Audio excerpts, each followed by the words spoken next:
الله أكبر الله أكبر الله أكبر الله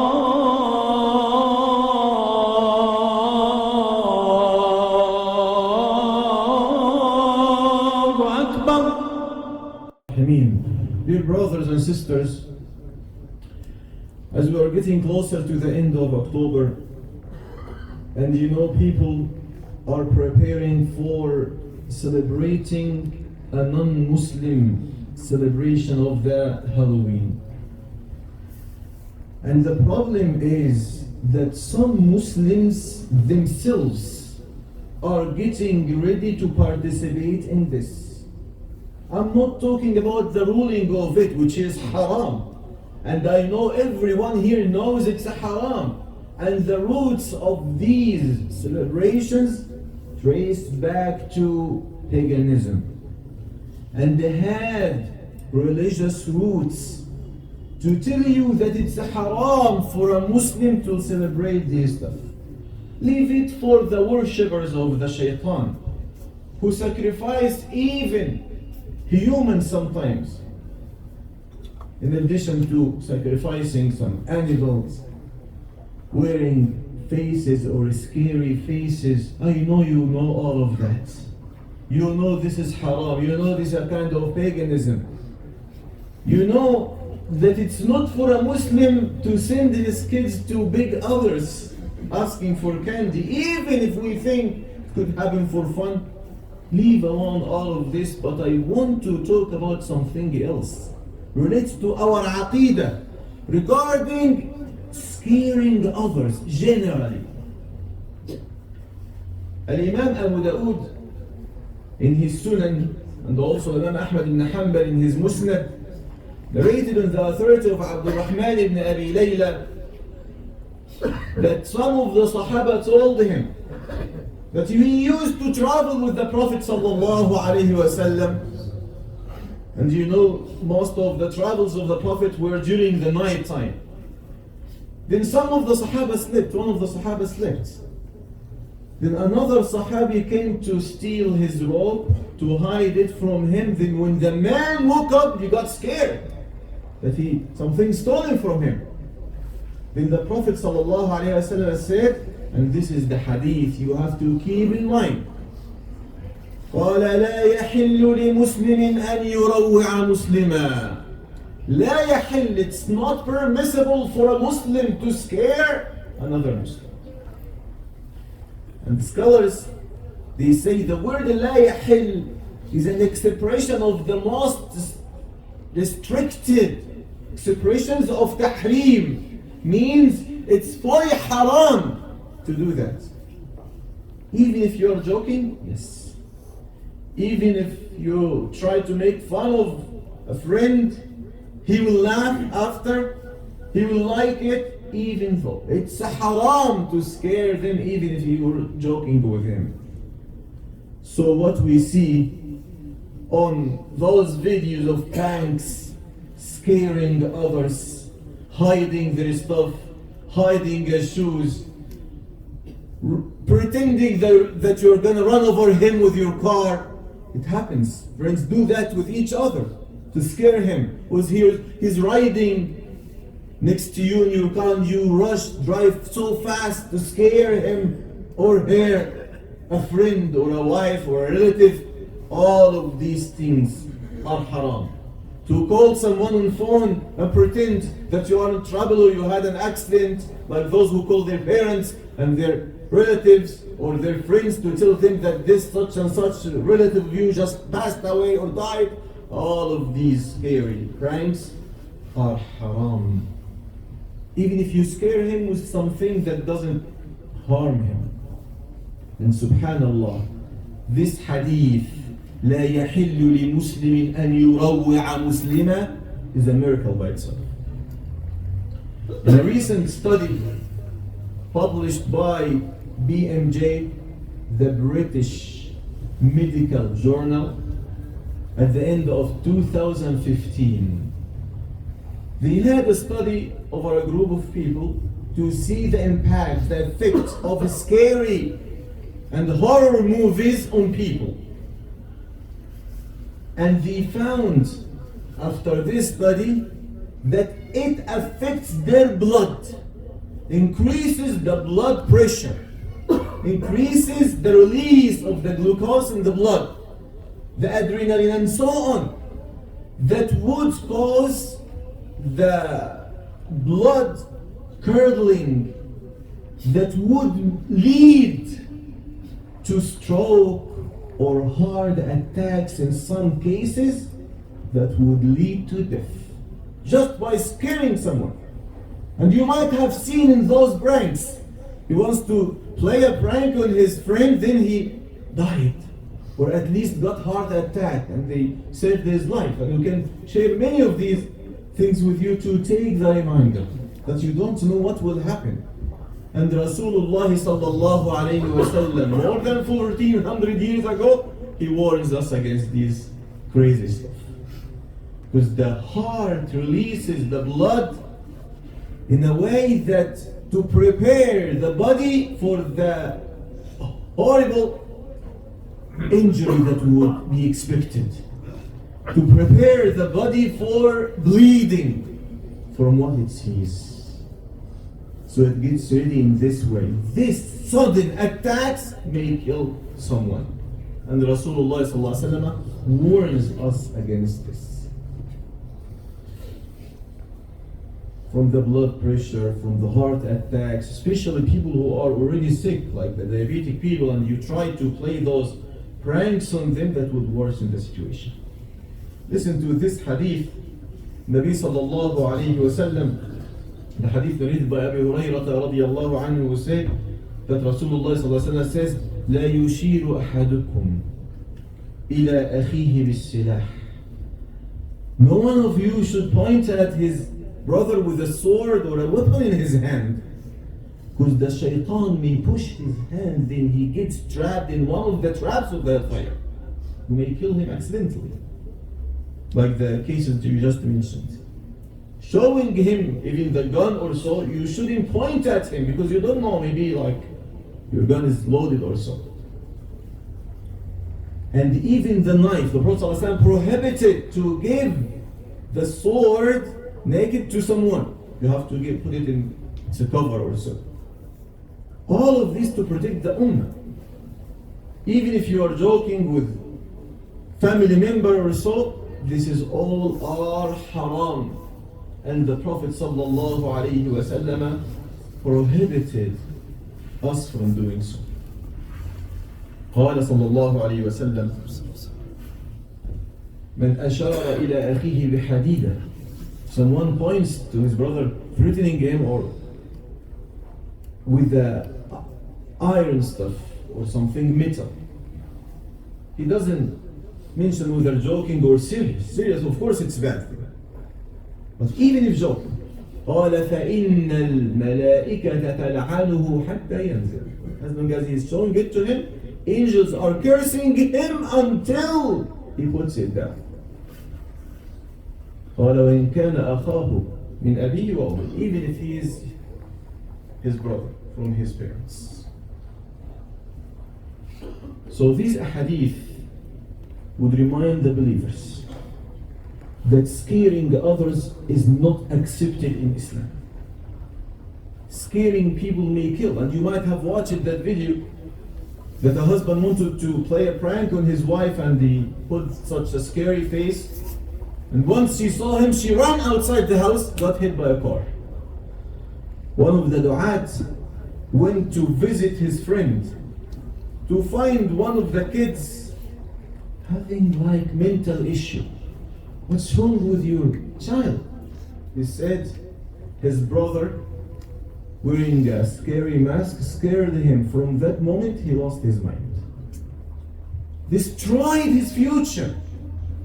Just trying to have some fun. This is haram. This is haram to harm others. كل المسلم على المسلم حرام. Everything belongs to a Muslim is haram on others. دمه وماله وعرضه, his blood, his wealth, and his honor. Imam Ibn Hajar al-Haythami, he has a book called Al-Kaba'ir. And he involved this act as one of the major sins that not appropriate for a Muslim to do.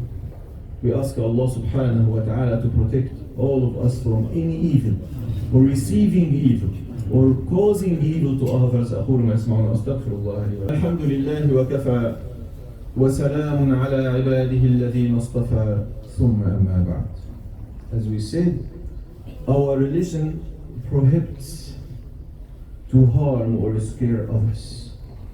But at the same time, one of the best good deeds to bring pleasure and happiness for people.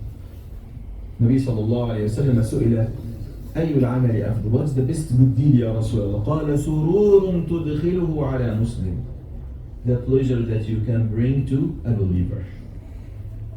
You might have watched this or read about that. Would be like real or symbolic story for a teacher with his student. Walking across an orchard, and he saw the farmer getting ready to work in his farm. Then he took off his shoes and placed it away from the door. Then the student said to the teacher, let's take his shoes and hide it. Then we go and hide behind the tree to watch his reaction when he comes out and he doesn't find his shoes. Some kids do that. Even some adults could do that, yes? Then he said, no, we are not to do so. Let's do something better. What? Let's put some money in his shoes and see what he's gonna do when he finds the money in the shoes after a hard day of work. Then the man already finished. Once he finished trying to put on the shoes, he found the money. They said his face brightened with pleasure and happiness. And he raised his dua, his hands, and started making dua and thanking Allah for what happened to him. Then he said to him, look now, which is better? To do a prank that would make him sad, or another kind of prank that would make him the happiest? This is the way. A believer is to make others happy, not to scare them. That was the reminder of the day. But the greater reminder that we are seeing with our eyes now. The Prophet ﷺ commanded us to remember this. And this that happens day and night, and we see it in front of our eyes, should be a reminder for every believer that it's limited days, limited breath counting for you, and who knows when is your time gonna come. The Prophet ﷺ died, Abu Bakr died, Umar ibn al-Khattab died, the Sahaba, the righteous, and even the wicked people died. The rich people died, and the poor one did. To give us a reminder that your time is coming, sooner or later it's gonna come. And today when we have this janazah to come to tell, if I were to die today, one of you will be tomorrow or after tomorrow. And the point is, what did we prepare for that moment? Imam Abdul Aziz ibn Hassan al-Jawi used to say, من لم يزجره القرآن والموت فلو تناطحت الجبال أمام عينه لمن زجر. The one who doesn't get reminded with death and the Quran, if the mountains were to hit each other in front of his eyes, wouldn't get a reminder. And Darda, whenever someone came to ask her for a reminder, she said, remember death.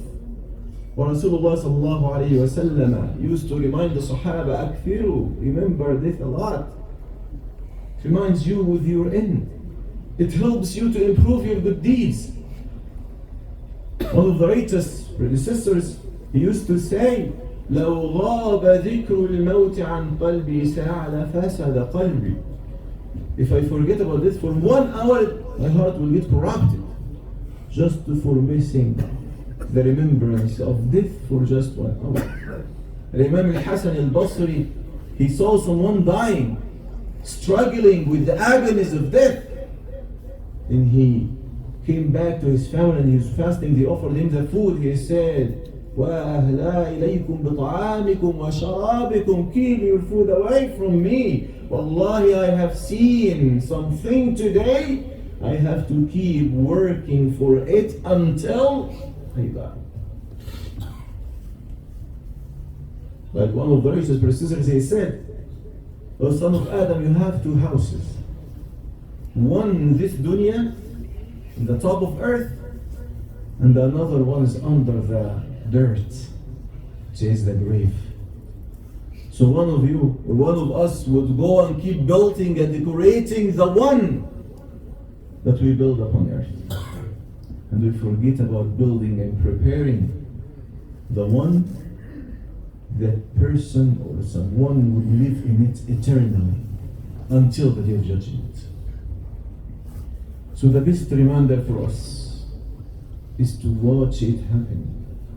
The best reminder for hearts to remember it and to keep it in mind and prepare for that moment that a man would leave the dunya and will be questioned upon or for everything. Like the man who met Al-Fudayl, and he said to him, how old are you? He said, 60 years old.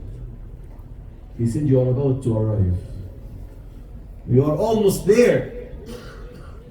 He said to him while he is crying, Inna lillahi wa inna ilayhi raji'un. Al-Fudayl, he said to him, أتعرف معناها? Do you know what's the meaning of Inna lillahi wa inna ilayhi raji'un? He said, yes. I knew that I'm a servant of Allah, belongs to Him, and I will be returned to Him one day. And he said, that's good. If you know that you're returning for Him, you should know that you are going to stand in front of Him. He said, yes. If you know that you're going to stand in front of Him, you know that you'll be questioned. He said, yes. He said, then prepare an answer for the question. And we need to take this statement and keep it in our minds. Prepare an answer for that question. For everything we are doing in our life, for every decision we take during the day or the night, we have to prepare an answer for the question. ثُمَّ لَتُسْأَلُنَّ يَوْمَئِذٍ. Everyone will be questioned about the ni'am, the graces that Allah has given to you. What did you do with it? Will you be questioned about your wealth? You'll be questioned about your health. How did you use it? Your money, from where you got it? How did you spend it? Whether halal or haram. Your young age, how did you spend it? Where did you use it? Many of us use our energy for life, for working, and how much we give to the deen of Allah subhanahu wa ta'ala. This is the question we should ask ourselves whenever we shoulder or carry a debt to the graves. Imam al-Hasan al-Basri says, for every day rises upon us a caller would call, Ya ibn Adam, O son of Adam, ana yawmun jadid. I'm a new day in your life. وعلى عملك شهيد. I'll be witness upon your deeds. فاغتنمني, make the best use of me. فإني إذا ذهبت لا أعود إلى يوم القيامة. If I go, I'll never get back to you until the day of judgment. والعصر إن الإنسان لفي خسر إلا الذين آمنوا وعملوا الصالحات وتواصوا بالحق وتواصوا بالصبر. والعصر, Allah subhanahu wa ta'ala is swearing by the time. The most precious thing that we have. Man or humans are in loss except for those آمنوا وعملوا الصالحات تواصوا بالحق تواصوا بالصبر. The four components to save ourselves. Believing in Allah, doing good deeds, enjoying the goodness, and enjoying patience amongst each other. Imam al-Razi in his tafsir, he said, I didn't understand the meaning of loss in Surah Al-Asr until I saw the man who sells ice in the market. Prepares the ice for days or all the night, then he sells it in the morning in the market. If he doesn't sell it in a limited time, it will melt out. Then would be big loss for him. And he said, I saw him before the end of the day saying, save the loss of a man whose wealth is melting now. He said, this is life. The ice is melting. Days are passing, years are passing.